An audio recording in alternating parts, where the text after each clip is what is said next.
Que Deus vai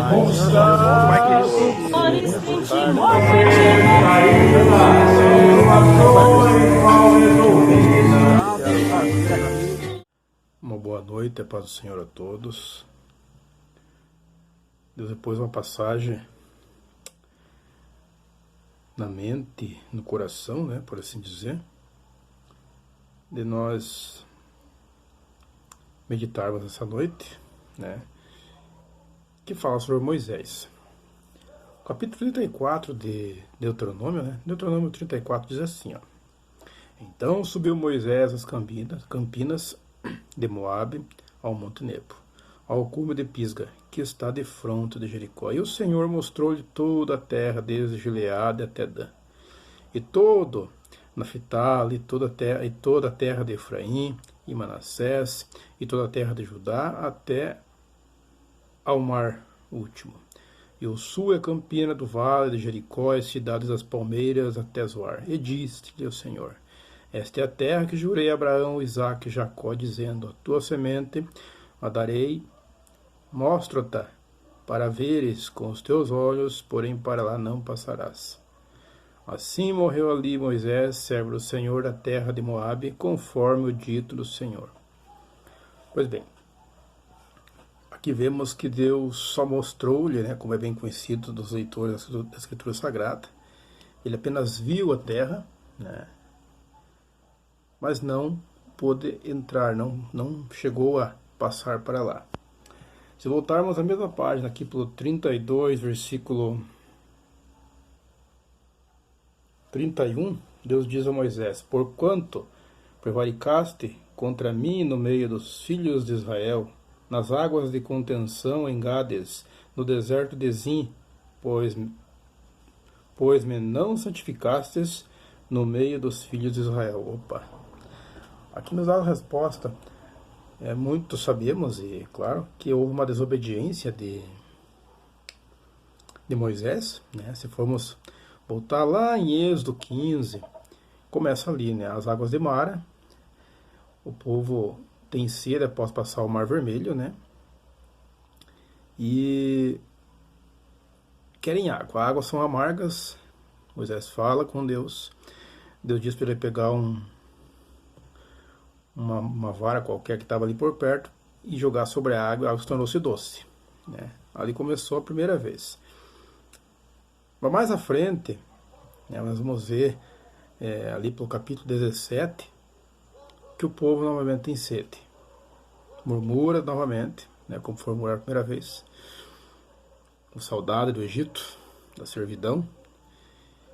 E Deus fala com Moisés e diz: Agora vai, pega a vara, tua vara que está em tuas mãos, teu cajado, e fere a rocha, né? E vemos que Moisés fere a rocha e a água sai ao povo. Até aí tudo bem, né? O problema está, amados, é quando em Levíticos, por exemplo, aqui se voltar um pouquinho a mais, ali pelo 28, que o povo contende novamente. Que povo, né? E aí Moisés conversa com Deus. Deus diz: vai e fala à rocha, né? Sabemos que ele, em vez de falar com a rocha, ele diz ao povo ali pelo 28, né, Levíticos, que tiraremos água para vós, e ele fere não uma, mas duas vezes a rocha, né? Nós sabemos disso, que houve uma desobediência ali. Que quando Deus disse para ele ferir, né, ele feriu. Quando Deus disse para ele falar, ele devia ter falado, mas ele fere. E se formos ler o texto, vamos ver que ele falou num tom áspero: tiraremos nós, porque ele ficou nervoso. Ele e Arão ficaram nervosos. E feriram a rocha, não uma, mas duas vezes, e saiu muitas águas. Mas Deus diz mais na frente: essa congregação não entrará na terra prometida. E também fala ele aqui que ele também não entraria na terra prometida por essa desobediência. Pois bem, amados, parece ser tão pouco, né, a desobediência. Quantas vezes desobedecemos a Deus? Quantas vezes? mas pedimos perdão, Deus nos ouve. E com certeza, se pedimos perdão e Deus sempre nos ouve, lógico, sempre pedindo perdão, teremos, né? Teremos o perdão dele e entraremos sim na terra prometida. Não só olharemos. Aí fica a pergunta, então por que Moisés apenas viu? Amados, não está dizendo, o texto não diz que ele não foi salvo, né? Apenas não entrou na terra prometida ali, como é dito aqui em Deuteronômio 34. Mas o que me chama a atenção, amados, é a questão da idolatria. Por que eu digo idolatria? Os irmãos sabem perfeitamente que quando ele vai falar com Moisés, ele tinha uma vara na mão, ou um cajado. O que é o cajado? O cajado serve para ajudar no caminhar, para guiar as ovelhas, aquele torneado que ela tem em cima para puxá-las, né? Serve para várias coisas. Ali naquele caso, o cajado que Moisés tinha em sua mão, vemos que foi transformado em cobra, né? Quando ele mostra a Moisés o poder de Deus, ao faraó o poder de Deus ali. A passagem no Mar Vermelho, quando Deus diz a ele para encostar aquela vara nas águas e as águas se abriram. Quando ele diz também para ferir a rocha, falar com a rocha, mas tocando com essa vara e falando para sair água, também saíram.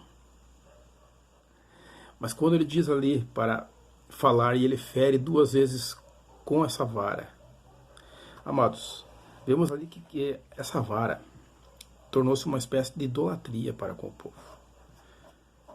Percebam que quando Deus diz aqui, ó, como ali no 51, né? Pois me não santificasses no meio dos filhos de Israel. Deus, naquele momento, quando ele viu que havia uma certa idolatria, com esse poder místico sobre aquela vara, que era apenas uma simbologia, mas o poder de Deus estava por trás naquele momento, Deus se preocupou. Por isso, quando ele diz a ele, naquela vez, a primeira vez diz, tudo bem, ferir a rocha. Mas quando diz falar a rocha, ele quis dizer, ó, fale com a rocha, né, deixa essa vara para lá. Tome cuidado, é isso que ele quis dizer. Mas não, ele usa a mesma vara e fere. Ou seja, a idolatria estava firmada no meio do povo. Percebam o perigo que tem. Veja aqui que Deus não fala que ele desobedeceu simplesmente. Prevaricasses, veja aqui que contudo prevaricasses contra mim no meio dos filhos de Israel, nas águas de contenção em Gades, no deserto de Zim, pois me não santificasses. Ele teria que santificar a Deus. O Deus de Abraão, Isaac e Jacó vos dará água. E falasse a rocha. Ele não estava mandando destruir a rocha, por assim dizer. Não.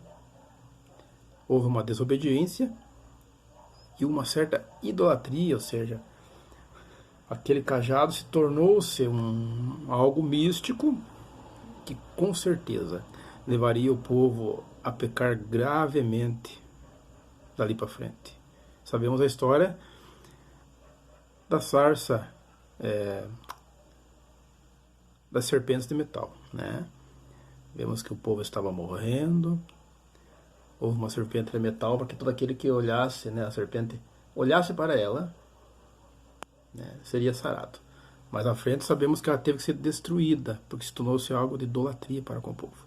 O ser humano é assim mesmo, amados. O ser humano, infelizmente,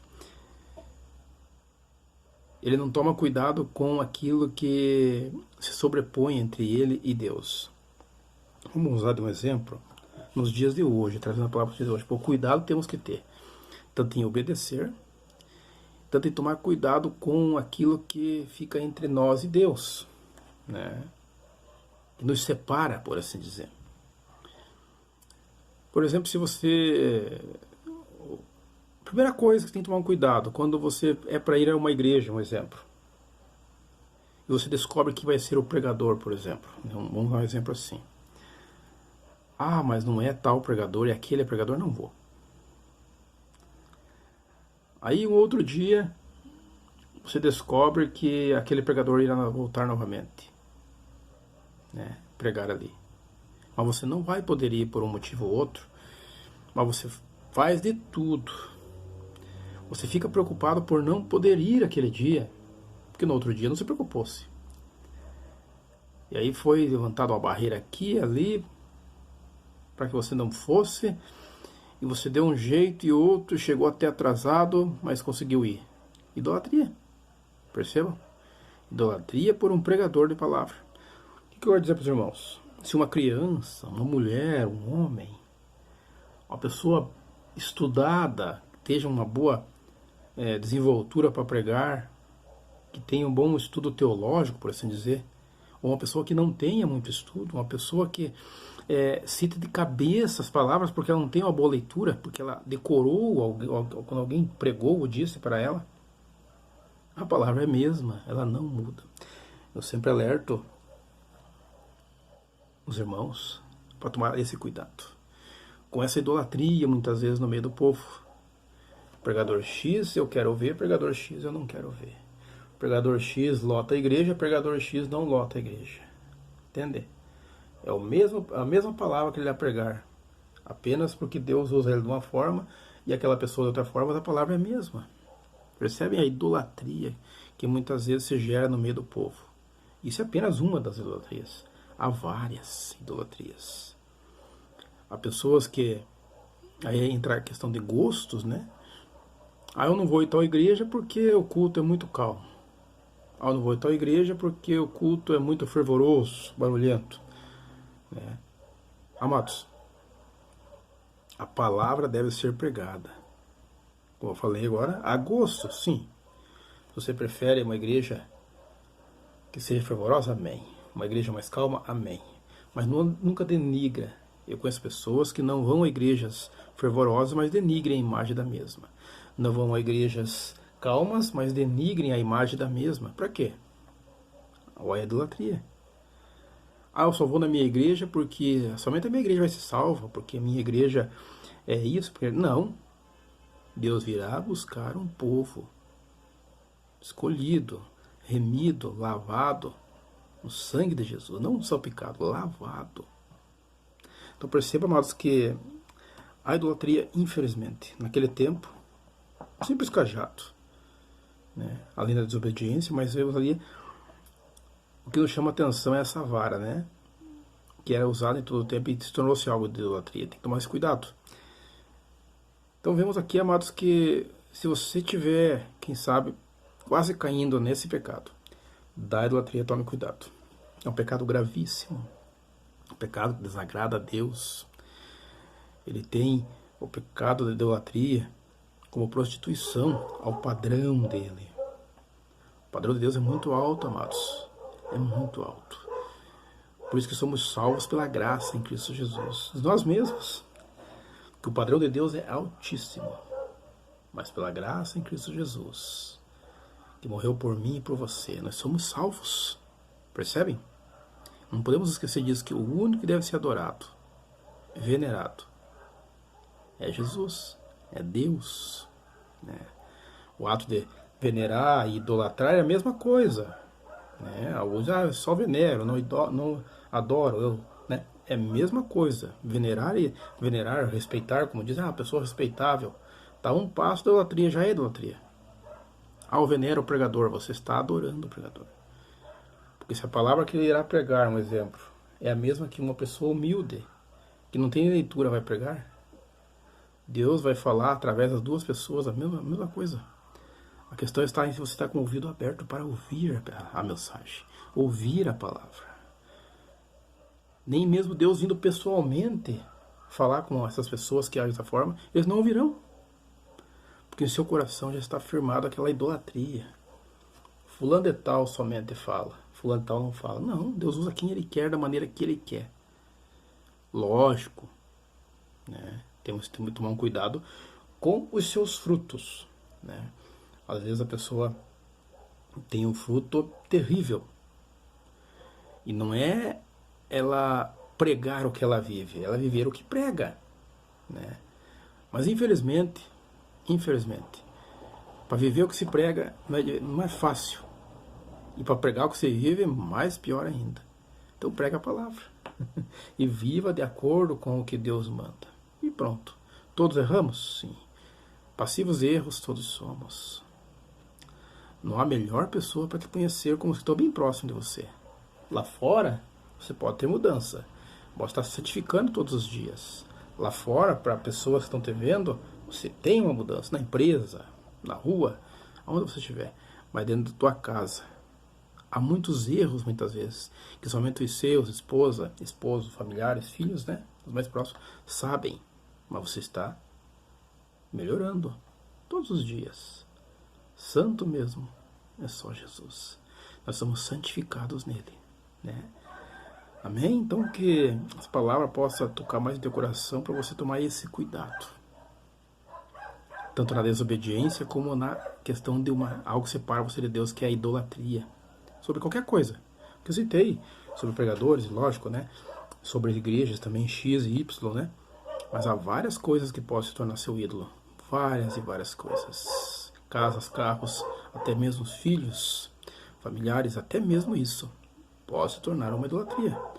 Tome esse cuidado para não deixar nada entre você e Deus. Deus em primeiro lugar, né? Deus sobre todas as coisas, né? Procura Ele, a sua justiça, e todas as coisas vos serão acrescentadas. Isso a palavra nos diz. Amém? Senhor nosso Deus e poderoso Pai, foi lida sobre a Tua palavra, sobre a Tua mensagem, sobre um homem chamado Moisés, que tanto errou.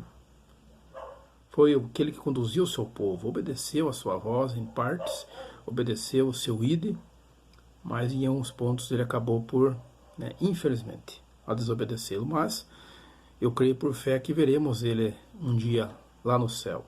Eu creio que se eu permanecer firme até o final eu verei, assim como aquele que está me ouvindo. E essa pessoa que está me ouvindo agora, Senhor, essa palavra serve para aquele que serve e não serve. Aquele que não serve, possa erguer suas mãos comigo, se entregando a esse Jesus como o único suficiente Salvador, para que seu nome seja escrito no livro da vida. Aquele que te serve, Senhor, que possa permanecer firme, tomando esse cuidado. Porque essa palavra também é para o ímpio, que nós somos como uma atalaia, nós estamos para alertar, como vigias, tanto ímpio como o não. Aquele que não conhece Jesus como aquele que conhece tem que ouvir e tomar cuidado, né? Aquele que não conhece, Senhor, eu sei, aquele que não te conhece, Senhor, ele tem que sim se entregar ao Senhor. E aquele que te conhece, ó Deus, tem que estar vigiando em todos os tempos. Eu creio dessa forma, Senhor. Ajuda-o para ficar firme, Senhor. E aquele que se desviou-se do Senhor também, essa terceira categoria, Senhor, que possa se voltar ao Senhor, porque não há outro caminho. Ele sabe, ele conhece isso. Eu sei que muitas vezes o inimigo tem posto na mente dessas pessoas que desviaram do Senhor, que foram para outro lado, ao qual outrora o Senhor habitou nelas. Pelo poder do Espírito Santo era o templo e morada do Senhor. Senhor, visita agora nesse momento essas vidas, para que possam se voltar ao Senhor, que elas não ouçam as vozes contrárias, dizendo que não dá mais, não adianta mais. Adianta, tem jeito para a tua vida. Você que está me ouvindo, Deus manda dizer, tem jeito para a tua vida, em nome de Jesus. Enquanto a vida, a fôlego, a esperança, se volte hoje, você que está me ouvindo. Obrigado, Deus, por essa palavra, por esta oração que permitiu nessa tarde, nessa noite. Em nome do Pai, do Filho e do Espírito Santo de Deus, amém e amém, Jesus. E obrigado por ficar até o final desse vídeo, e Deus é contigo. Amém.